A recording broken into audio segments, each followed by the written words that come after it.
Pevec autovodjel, izvolite. Halo, dobar dan. Dobar dan. Evo ovako, kupili smo bicikl kod vas. Neki dan, ne znam na akcije, neki 699 kuna, tak nešto, ne znam. Da. Pa, Boje? molim? Koje boje i boje?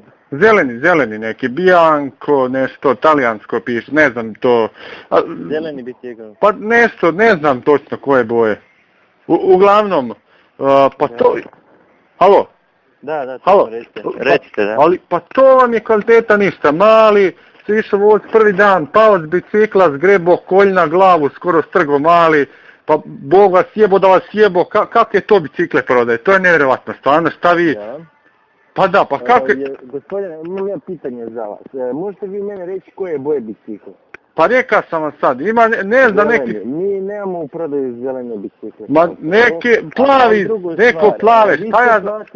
Mali čuj, nemojte mene jebat sad, kakve boje bio. Gledajte gospodine, vi možete mene reći o čemu se radi sa biciklom, u čemu je kvari to sve, ja ću sad se... Pa sam ti rekao to, vaše smeće tam ništa ne valja, jebo vas Bog da vas jebo. Pa stvarno ste nevjerovatni s tim. Kako je to smeće prodajete?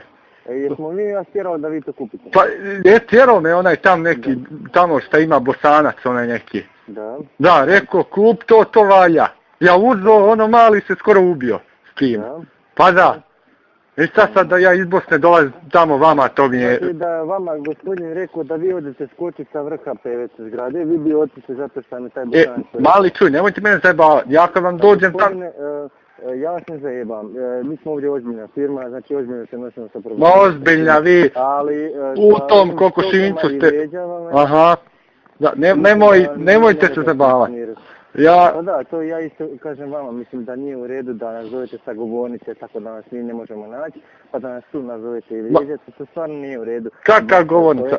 Ako kakav problem postoji iz bicikla, mi smo spremni njega riješiti, to sve ide u garanciju, znači bilo kakvi problemi iz bicikla, kvarovi, bilo šta, mi ćemo to riješiti, kojim ćemo popraviti ćemo. Mi smo tu zato. Ma jao, da.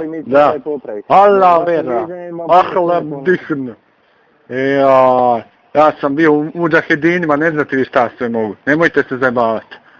Gospodine, mislim da to više nije problem naš. Ako ćete nastaviti tako pričati, morate se pričati sa voditeljem, jer ja nisam ovlašten ovako razgovarati sa vama. Jao, pozdravite tog voditelja, recite, vi nikad više nećete skupiti tamo u Pevcu, u tom vašem kokošincu, ništa. Ajde, zdravo. Allah,